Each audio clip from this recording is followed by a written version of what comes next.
throughout this postseason. You got to give that cat some love. So he deserves that. Ain't nobody throwing any shade on Haliburton in that regard. What we're saying is superstar status is reserved for the few. When we talk about LeBron James, there is no question that is a superstar. When we talk about Steph Curry, there is no question. When we talk about KD, Giannis, Jokic, there is no question you're talking about superstar status. So when you mention somebody on that level, it got to be bona fide. Yeah. It can't be a question mark or whatever. Now, Haliburton has that potential.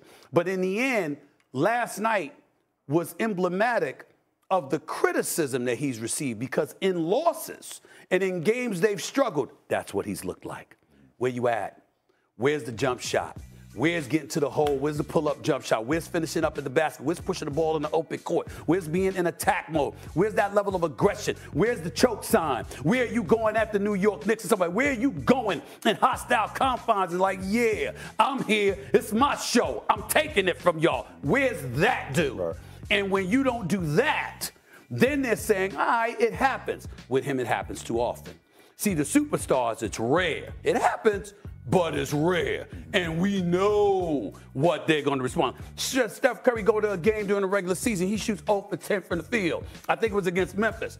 You knew the next time Memphis saw him, it was going to be a problem. Right. The brother dropped 50. You just know that kind of stuff. Sure. That's what you're looking for from a superstar. We ain't looking for that from Haliburton because that's not his game. And so because of that, okay, but this is the only point that I want to make.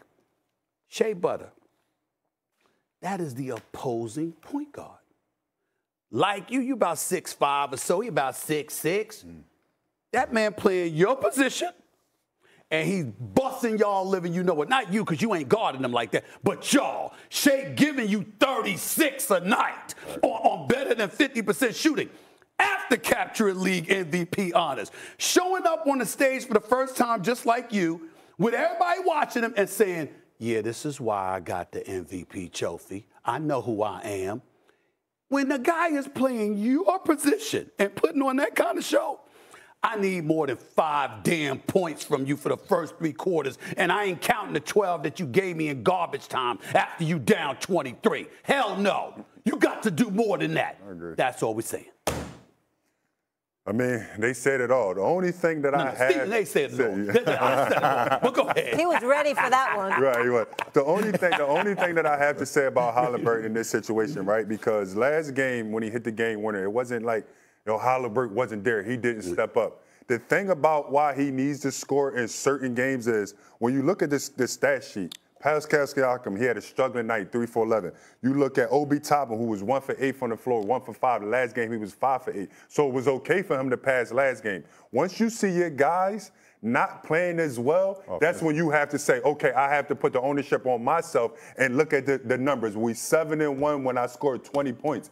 This was the perfect game for him to have one of those 30-point triple-double masters that he had, but he didn't. And, they was filling the game out. That's what happened. One game. Want me to tell you something about... Sometimes we're like prisoner in the moment, overreacting. Want me to tell you about something about these two, and they don't even realize it, but I'm going to tell it to you right now. Throughout their careers, no matter where they've been, you knew who they were, and they always gave you what you expected from them. You see, the expectation is what we're talking about here. We ain't talking about your game. We know you got your game if you're on that level. But it's when everybody know, all right, this is your skill set. Right. This is what you bring to the table. Okay, this is what you've been doing. Now that it count, what you gonna do? So if you're gonna rebound, you're back to Haliburton right now, just to be clear. Say what? You're back to Haliburton right now, just to be clear. I'm just saying. If you're gonna sit up there, if you're gonna be a banger, if you're gonna hit open J's, if you're gonna be a cat that's gonna give me 12 to 15 a night, and that's something that I can rely upon. And they got to be careful if they leave you open. You can't just suddenly go out there and shoot bricks. You got to do what you're expected to do. Right. Fair enough. And with him, it's inconsistent. Okay, gotta leave it there. Let's see what happens in Game 3. Yeah. Okay? One game. I think he'll show up. He's going to show up in one of the games in Indiana. I just don't know which one. He's going to show up in one of them, though. Coming up about it. No, it's not. You said it perfectly. The something is the others. You can limit Caruso under 20. You can limit a guy like Aaron Wiggins, who had 10 points in the last 5 games, to not have 20 points and make 5 threes in a game. That's where you win the game. When you on Shea Allen, you might as well get comfortable, especially when you go on one-on-one. play after play, there is no way you can stop the MVP. He's averaging 34 reasons. He's unstoppable for a reason. Exactly. And I would say, listen, Jalen Brunson just did the same thing. Yeah. Like, they couldn't stop Jalen Brunson, but again, it goes back to the others. If you have Shea dancing in that mid-range, like, let's just be clear, his poise, his movement, you can't guard him. And your head coach is telling you, we can't guard him. It's about guarding the other players. Jalen Brunson went berserk in that series. Obviously, you're going to see Shea do the same thing. It would be interesting to see if Carlisle mix in maybe a couple traps, just like a little bit differently. But from what he's saying is, we're not too much worried about Shea scoring. Like, we're going to allow him to score. I don't know.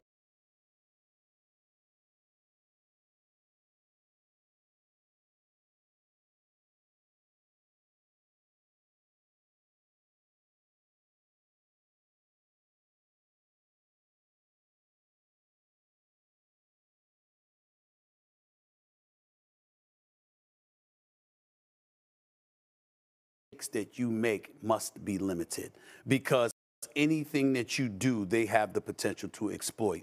And Shea don't mind giving it up, but at any given moment, he just clears out. Exactly. Like, what are you going to do about this? I'm going to go left. I'm going to go right. I'm going to pull up. I'm going to go to the basket. And remember, even though it was not accurate what they were saying, like he was getting an excessive amount of fouls called in his favor, what they really meant to say is when he wants to get to the free throw line, he can. Yeah. Anytime he wants to. He knows he's a perfectionist at drawing fouls. And his level of efficiency in this series ups what Jalen Brunson was giving you. He was giving you the same level of point production, but he wasn't as efficient. And Jalen Brunson's undersized, so he ain't playing above the rim. Shea, when he wants to, can play above the rim. Exactly. And because of that, it's just, you just look at it and you thank the good Lord that he doesn't have a bona fide, big-time, consistent three-pointer, because it just wouldn't be fair to basketball. Exactly. It wouldn't be fair to basketball players if this brother had a consistent three that he could pull up where you had to come out further to guard him, giving him more space to operate. Good Lord.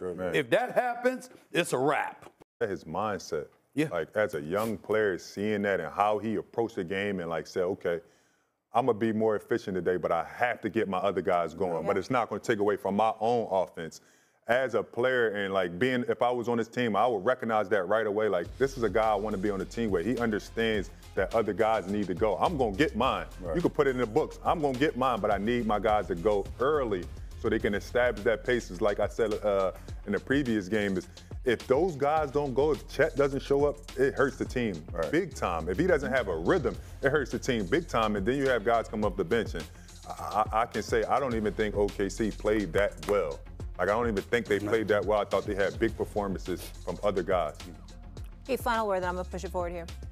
If OKC can continue to get their team involved, they had 5 players above 15 points last game. They're going to be super hard to stop at that. The Shea first game, he took 30 shots. This last game, he took 21. Those 9 shots went to other players, and they helped the team gain the rhythm. It helped everybody be confident about shooting the ball. That little bit. That's a good point. Just that little bit of taking a couple less shots and getting other guys involved brings out confidence. I'm going to tell you what.